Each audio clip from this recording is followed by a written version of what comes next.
Hello, good morning, good evening, good afternoon. Thank you very much for your time today. My name is Rogerio Hiramoto. I'm really blessed to give you this short presentation. I'm extremely passionate about this topic just because fortunately, I have two gifted children, and also I'm married with an adult gifted as well. So I'm extremely proud to have those people around me. So I do love this subject not only by the theme itself, but I live this on my day-to-day basis and have lots of the challenge that you might see here on this presentation. So I do live this in a very special way. So today I'll be talking about applying positive psychology to support the development of the gifted children.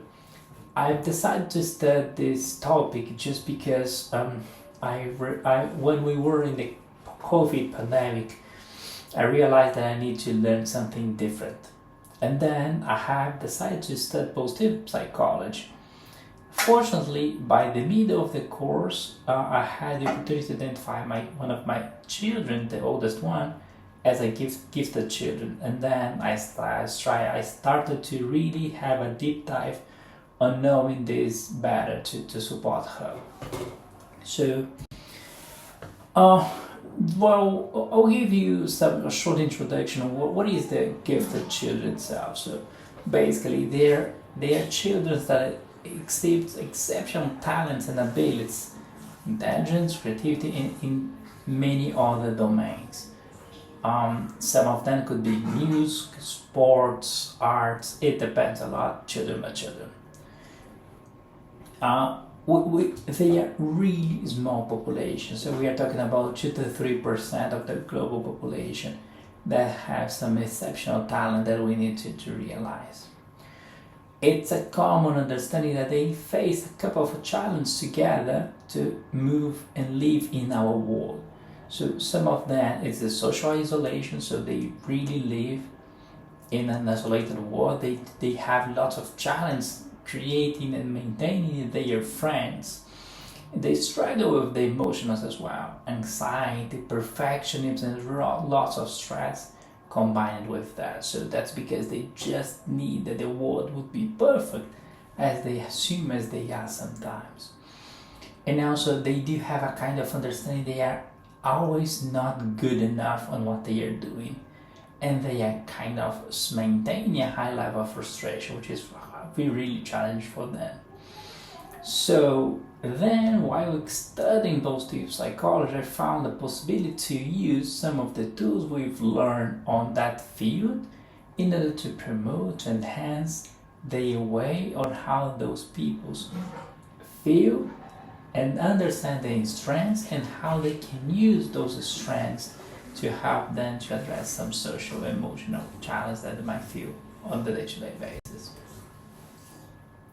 So on the positive psychology, we are always trying to focus on the positive experience and how their emotions can promote the flourishing of them as an individuals, as a human being. So the main focus for the positive psychology are the positive emotions, engagement with meaningful activities, and also when they are doing that, they really got focus and have the best what they can. Absolutely finding a purpose for their meaning, and for sure helping them to achieve growth. And also there's an opportunity to use the positive psychology in education. So combining some of those tools in the positive field or psychology field can help us to drive a better academic performance for those childs, and also improve the interaction and reduce the behavioral issues that they might see on their day-to-day basis. So that will foster for sure an even better school environment for them to helping them to really go further and beyond. So those kids, they have lots of challenge on their day-to-day basis. Some of them it's the academic challenge as well. So let's say the standard curriculum they see on the day-to-day basis are not sufficient for them. They are always getting and trying to get more from what they are doing. Usually they get very bored down because they bored down and also disengaged with the traditional class skills. They don't like their approach at all. As they usually learn very fast, it's easy, very very easy to them to just get distracted by doing other different things once they already learn what they're supposed to be. And also, in many times, those kids also are challenging for some of the professors just because they are always giving them lots of additional work. So they do have lots of social and emotional challenges as well. So they do have huge challenge and difficult for forming friendships with their peers. Usually they would prefer having more mature colleagues, even for instance professors, rather than talking and discuss with their peers because they just understand they are not good enough to be in touch with them. As they are really perfectionists, our world are not perfect, and then for sure this leads for them lots of stress, and also how they deal with any potential failure that might have in their day-to-day. Then that give them an additional thoughts in regarding to loneliness itself, because as they are always feeling that they are different, many times they are kind of getting lonely because they try to be away of their colleagues, of their peers. And now, so we need to consider there's a systematic challenge on that field as well, because we do have a very limited number of identifications. So if in the population, general population, we're talking about 2 to 3% only, to identify those populations are not easy. The professors, they are not used to do, they do not know how to identify them and how they can support even worse those students on a day-to-day basis. And also once they are identified, it's very difficult to have specialized programs or resource to help them on the day-to-day basis. And also they do have lots of that whenever they are known, they do have lots of challenge coming from the society and also coming their family as well, once they have lots of challenge to deal and live with their kids.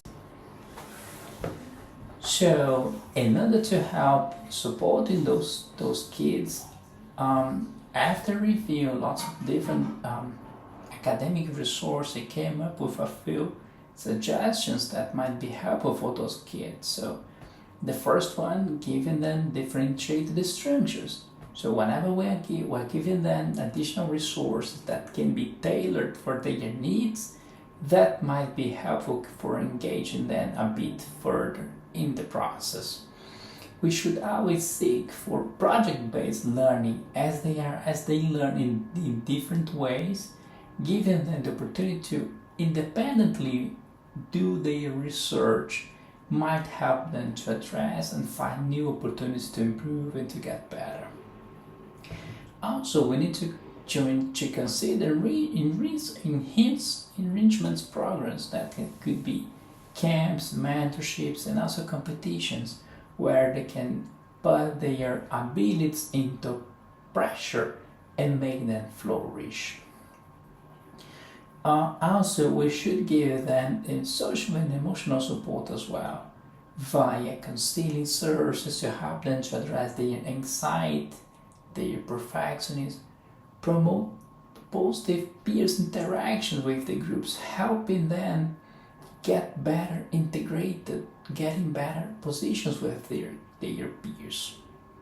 That might be helpful for them at all. Also, we should consider how we can reduce their stress. One of the options we might give them could be mindful exercise. That should be quite helpful for them to improve those behaviors. Also, we do have additional interventions as well. So one of them, it's acceleration opportunity or even enhancement activities. One of my kids, the youngest one, she was accelerated. So she was on the kindergarten, and then on the middle of the kindergarten, once she were identified, we had a lot of the discussions with the school to accelerate her to the grade 1. So that was fantastic. So we gave her what she needed, and then she really improved the way she was looking for the school. So that was really fantastic.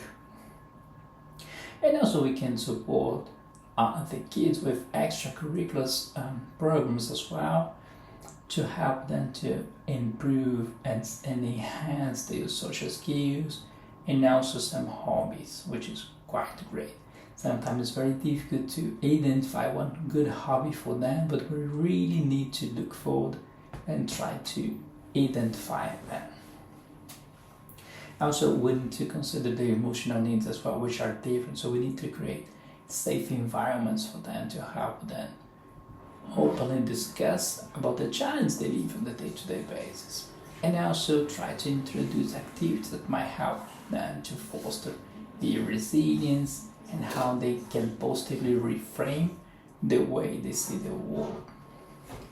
As I said, for sure trying to incorporate mindful practice might be helpful as well, so they can try to relax whenever they are getting stressed.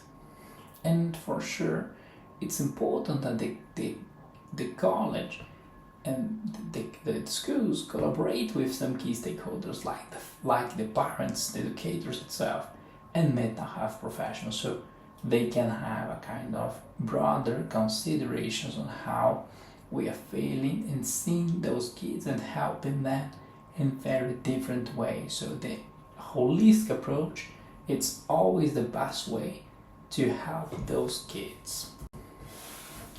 So just coming to the conclusion, so the gifted children, they have their unique academic, social, and emotional challenges we need to consider. The positive psychology can offer very valuable tools to help them on their well-being, improvement, and how they can success and flourish. The holistic strategies combining enhancement, academic environment, emotional support, and evidence-based practice are really very well appropriate to help them to get better. So, what a call to action for all of us advocate trying to get investment for the gifted education. So, we need to equip educators with tools to help them to identify and live with those kids, and also try to improve the partnerships with key stakeholders to help our kids to drive their full potential. That's all that I have for today. I really appreciate your support. Thank you so much. Have a wonderful day. Take care.